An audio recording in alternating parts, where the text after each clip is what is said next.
Assalamualaikum warahmatullahi wabarakatuh.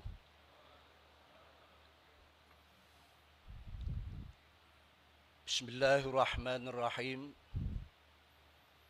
Alhamdulillahilladzi arsala sayyidina Muhammadan sallallahu alaihi wasallam ilal alamin yukhrijahum minadh dhulumati ilan nur. Fakana dinul Islam dinan alamiyan yahmilu muqawwamiyatin salahiyatu likulli zaman wa makan. Wa kana min hadil muqawwimat qabilatuhu listi'abi kulli jadidin wa tikninu ala wafqil qawanin al-ilahiyah al-muwadda'a fih. Min huna kana at-tajdid min ath-thawabit fi dinil Islam. وقد صح في الحديث إن الله يبعث على رأس كل 100 سنة ما يجدد للناس أمر دينهم رواه أبو داود والحاكم والبيهقي. اللهم صل وسلم وتفضل وتكرم على سيدنا محمد وعلى آله ومن دبسان لهم المعاد. أما بعد.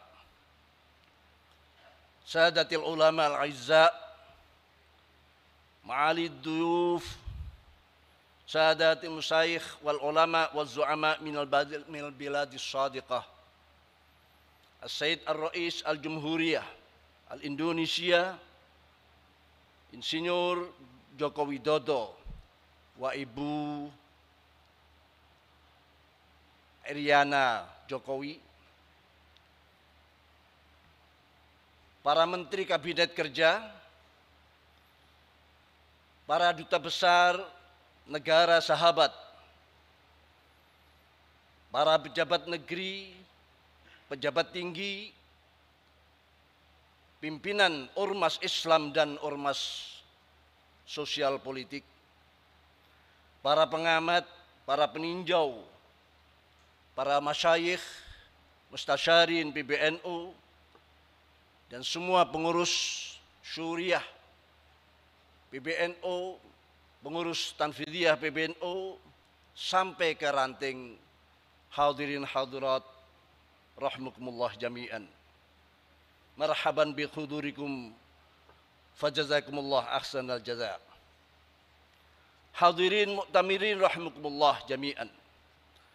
Tidak terasa masa khidmat PBNU hasil muktamar ke-33 yang dilaksanakan pada tanggal 1 sampai 5 Agustus 2015 mendapat bonus kurang lebih 1,5 tahun, dan itu telah terlewati. Al-Fakir Miftahul Akhyar menerima mandat sebagai PJ Rais Am pada tanggal 22 September 2018 dan segera berakhir beberapa saat lagi. Banyak kekurangan, ketidakcakapan, dan ketidakmampuan mengemban amanah yang amat berat ini. Sangat layak mendapat gelar Rais Awam, Rais Am KW3, dan lain sebagainya. Namun semoga para muassis memaklumi dan memaafkan Al-Fakir ini. Amin ya rabbal alamin. Ma'asyiral mu'tamirin rahimakumullah jami'an. Sebelumnya mari kita hadiahkan suratul Fatihah pada beliau-beliau para muassis, penyemangat, antara lain Asy-Syaikh Nawawi Al-Bantani, Syekhana Khalil bin Abdul Latif Al-Bangkalani, Syekh Akbar Hashim Asy'ari, Asy-Syaikh Abdul Wahab Hasbullah, Asy-Syaikh Bisri Samsuri, Asy-Syaikh Ramli Tamim, dan semua pengurus PBNU minas sabiqinal awwalin li jami'il amkinah wal mu'minina wal mu'minat fi masyariqil ardi wa magharibiha barriha wa bahriha wa syuhada'i COVID-19. Syai'un lamul Fatihah. A'udzu billahi minasyaitonir rajim. Bismillahirrahmanirrahim. Alhamdulillahirabbil alamin arrahmanir rahim maliki yaumiddin. Iyyaka na'budu wa iyyaka nasta'in. Ihdinas shiratal mustaqim. Shiratal ladzina an'amta 'alaihim ghairil maghdubi 'alaihim waladdallin. Ma'asyiral muslimin wal mu'tamirin rahimakumullah jami'an. Nahdlatul Ulama adalah jam'iyah diniyah ijtimaiyah. Jam'iyah perkhidmatan para ulama. Organisasi para kiai kampung dan desa yang memiliki potensi kekuatan dan kehebatan yang mendunia. Sebagaimana Islam itu sendiri adalah agama bagi dunia. Rasul Allah dan para nabinya, khususnya Nabi besar Muhammad SAW, adalah untuk dunia, bahkan untuk alam semesta. Maka para pewarisnya yaitu ulama Nahdlatul Ulama harus juga mendunia, dan sekarang sedang dinantikan kiprahnya oleh dunia. Maka karakter-karakter yang mendunia harus terus digali dan diperkokoh. Sifat-sifat membebek, geruda-geruduk, latah segera kita enyahkan. Rasulullah sallallahu alaihi wasallam telah mengingatkan dalam sabda beliau, la takunu imma'ah, taquluna in ahsanan nas ahsanna wa in zalamu zalamna walakin wattinu anfusakum in ahsanan nas an tuhsinu wa in asya'u fala tadlimu. Rawahu Tirmidzi. Janganlah kalian menjadi orang-orang yang pelin-pelan dan latah. Kalian mengatakan jika orang-orang berbuat baik, kami juga ikut baik. Dan jika mereka berbuat zalim, kami pun ikut-ikutan zalim. Namun mantapkanlah jiwa perjuangan kalian. Jika masyarakat berbuat baik, kalian tetap melakukan kebaikan. Dan jika mereka melakukan kejahatan, maka jangan ikut-ikutan berbuat zalim. Hadis riwayat Imam At-Tirmidzi. Hadis di atas mengingatkan kita agar selalu memantapkan karakter dan kepribadian. Kader Nahdlatul Ulama harus mampu menunjukkan kepribadian dan semangat menuju kebaikan, serta menjaga idealisme dan kemandirian dalam bersikap. Ikut-ikutan orang lain dan menjadi latah hanya akan membuat kita terpecah belah, terumbang-ambing dan menjadi bulan-bulanan. Sayyidina Ali karramallahu wa radhiyallahu anhu juga pernah berpesan, dengan perpecahan tidak ada satu kebaikan yang akan dianugerahkan oleh Allah kepada seseorang pun, baik dari orang-orang terdahulu maupun orang-orang yang akan datang belakangan. Sebab sesuatu kaum apabila hati mereka berselisih dan hawa nafsu mereka mempermainkan mereka, maka mereka tidak akan melihat suatu tempat pun bagi kemaslahatan bersama. Mereka bukanlah bangsa yang bersatu, tapi hanya individu-individu yang berkumpul dalam arti jasmani belaka. Hati dan keinginan mereka saling berselisih. Engkau mereka mengira mereka menjadi satu, padahal hati mereka berbeda-beda. Kekuatan Jam'iyah Nahdlatul Ulama sebenarnya sangat luar biasa. Tapi selama ini warga Nahdlatul Ulama yang hanya memposisikan diri sebagai jamaah, belum berjam'iyah. Inilah yang perlu kita jam'iyahkan. Jangan sampai nanti warga tercerai-berai hanya untuk kepentingan sesaat. Mereka harus mengikuti satu komando yang dikomando dari PBNU dan didukung oleh para mustasyarin dan para ulama-ulama panutan kita. Menjamiahkan jamaah dengan segala potensinya yang berkekuatan raksasa ini menjadi pekerjaan rumah terpenting dari sekian pekerjaan rumah yang lain. Sebab potensi raksasa ini kalau tidak dikelola dengan baik dan benar justru akan menjadi beban dan terpecah belah menjadi bulan-bulanan dan diperebutkan oleh kelompok-kelompok yang lain. Mohon maaf Bapak Wapres Al-Mukarram Profesor Dr. Kiai Haji Ma'ruf Amin berserta Ibu, tadi saya lupa, juga Bapak JK dan semuanya yang tidak bisa kami sebutkan atau lupa menyebutkannya, mohon maaf. Marilah kita song-song satu abad untuk masuk ke abad kedua Nahdlatul Ulama dengan menyegarkan kembali gerakan dan sistem komando kita agar posisi Nahdlatul Ulama sebagai ashabul haq sekaligus ashabul qarar wal quwwah dapat terwujud dalam berbagai dimensi kehidupan kebangsaan dan kemasyarakatan kita.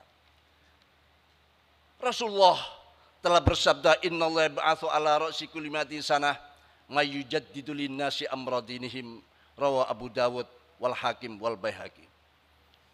Marilah kita ingat sabda Rasulullah SAW di atas, bahwa sesungguhnya Allah Subhanahu wa taala akan mengutus bagi umat ini pada setiap awal 100 tahun orang-orang yang akan memperbarui atau menyegarkan bagi umat ini hal-hal yang terkait dengan urusan-urusan agama mereka.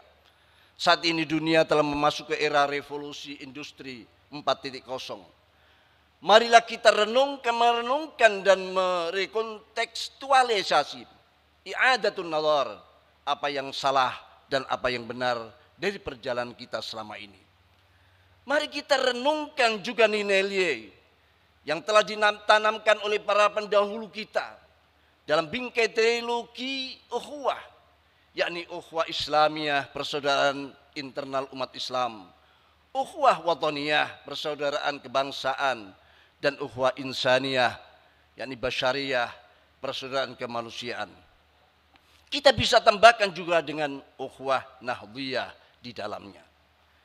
Nilai-nilai itu bisa menjadi cerminan moral yang prima agar dampak negatif pergeseran tatanan dunia tidak begitu berpengaruh dalam perjalanan anak bangsa di era revolusi industri 4.0 dan dalam rangka meraih manfaat bonus demografi kita. Tentu itu merupakan harapan. Bonus demografi bukan justru menjadi musibah demografi. Kalau era revolusi industri 4.0 dianggap menjadi tanda meningkatnya peradaban kemanusiaan, maka kita harus mengimbanginya dengan 4G, yaitu 4 ajaran khas dan konsep besar Nahdlatul Ulama, sekaligus dalam rangka mengamalkan hadis di atas. Kita dan Jam'iyah Jamaah Nahdlatul Ulama perlu menyegarkan 4G tersebut. Pertama, grand idea, yaitu visi misi Nahdlatul Ulama sebagai instrumen untuk menyatukan langkah baik ulama struktural maupun kultural, terutama para ulama pondok pesantren, agar berada dalam satu langkah dan satu keputusan untuk menggalang kekuatan bersama. Kedua, grand design berupa program-program unggulan yang terukur. Di sini hadis di atas menyatakan setiap awal datangnya kurun 100 tahun Allah Subhanahu wa taala akan mengutus seorang, 2 orang atau beberapa orang untuk menyegarkan kembali aturan-aturan yang sudah mulai banyak ditinggalkan. Usia Nahdlatul Ulama saat ini sudah hampir 1 abad. Kalau hitungan usia Masehi, memang kita sudah masuk pada usia 95 tahun. Tapi usia hijrinya saat ini sudah mencapai 98 tahun. Tinggal 2 tahun kita masuk pada usia 100 tahun. 1 abad. Ketiga, grand strategi.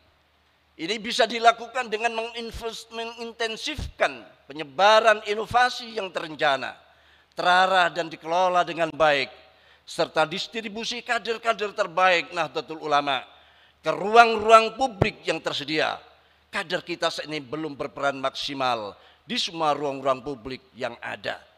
Karena itu perlu ada grand strategi terkait keberperanan kader-kader kita. Keempat, grand control. Sistem dan gerakan Nahdlatul Ulama harus bisa melahirkan garis komando secara organisatoris.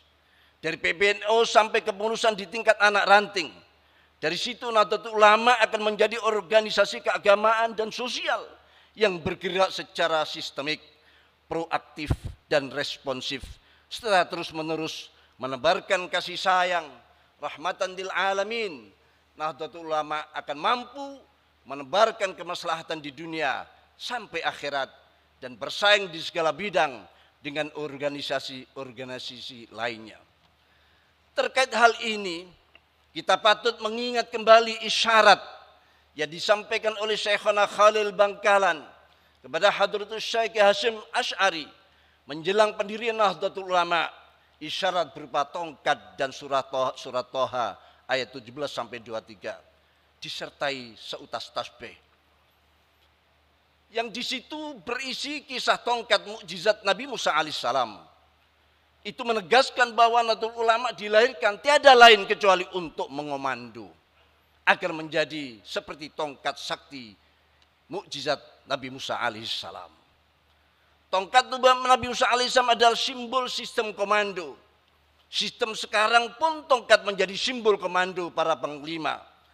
Sebagaimana panglima tertinggi, misalnya presiden, juga memegang tongkat komando. Jadi itulah yang diharapkan oleh para pendiri Nahdlatul Ulama, agar kelahiran NU bukan sekadar memperbanyak jumlah organisasi yang ada di masyarakat, di samping untuk menjaga dan meluruskan nilai-nilai Ahlus Sunnah wal Jamaah, kita juga diharapkan menjadi tongkat sakti Nabi Musa. Itulah harapan dari para pendiri Nahdlatul Ulama yang juga sudah dibuktikan oleh generasi-generasi terdahulu. Kita wajib menjaga dan mengamalkan nilai-nilai Ahlus Sunnah wal Jamaah juga, mengembangkan nilai-nilai kebangsaan dan mempertahankan negara kesatuan Republik Indonesia. Ini kewajiban setiap anggota yang tercantum dalam ADART Nahdlatul Ulama. Pada tingkat pengurus wajib memberikan arahan dan kontrol kepada anggota. Hal itu berlaku dalam situasi normal, dalam situasi seperti sekarang, saat banyak kelompok ingin mengganti posisi Nahdlatul Ulama dan mengikis Ahlus Sunnah wal Jamaah, maka ada kader-kader Nahdlatul Ulama harus berperan seperti tongkat Nabiullah Musa alaihissalam. Kalaulah ada kader-kader Nahdlatul Ulama menjadi ular-ular seperti dalam ayat tersebut, tujuannya hanya untuk dakwah dan amar ma'ruf nahi anil munkar, membasmi kezaliman, kemaksiatan dan kemungkaran, menjadi anggota legislatif, bupati, gubernur, atau mengisi jabatan publik apapun yang mampu menjadi kekuatan ashabul qarar sekaligus ashabul haq, hanya untuk mengajak kebaikan, meratakan kesejahteraan dan keadilan, bukan sebagai tujuan. Perlu diingat sebagaimana disebutkan dalam surah Toha tersebut. Setelah berubah menjadi ular naga dan berhasil menumpas kezaliman Fir'aun, maka ular-ular itu harus kembali kepada bentuknya semula, yakni tongkat. Manakala sudah dianggap cukup oleh para masyayikh, para syuriah, maka kader-kader Nahdlatul Ulama harus siap kembali menjadi tongkat kembali. Itulah sistem komando dan sikap pusaka kebanggaan kita tiada adalah sami'na wa ata'na. Maka supremasi syuriah adalah mutlak, harus terus kita perjuangkan. Manakala ada muskilat perbedaan persepsi dalam menjalankan perkhidmatan dan mengalami deadlock, maka kaidahnya adalah fa idza tanaza'tum fi syai'in faruddu ila ADART Nahdlatul Ulama. Maka kita hadirkan Nahdlatul Ulama sebagai jam'iyah diniyah jimaiyah yang berilmiah amaliyah dan beramaliyah yang ilmiah. Al-Fakir hanya sempat mempraktekkan sebagian kecil dari kandungan ADART itu, antara lain kewenangan Rais Am sebagai secuil tanggung jawab. Selamat bermuktamar dalam riang gembira dan keceriaan menghasilkan keputusan-keputusan yang maslahat untuk agama, bangsa dan NKRI dan peradaban dunia menuju satu abad NU, membawa kembali untuk kemuliaan keluarga, untuk perdamaian dunia. Kita sedang dinanti oleh dunia. Waffaqanallahu iyyakum ila shawaqin tariq wallahu min wa'il qasd wa huwa yadis sabil wallahu mafiq lahu tariq Demikian yang bisa kami sampaikan. Kurang mohon maaf. Wassalamualaikum warahmatullahi wabarakatuh.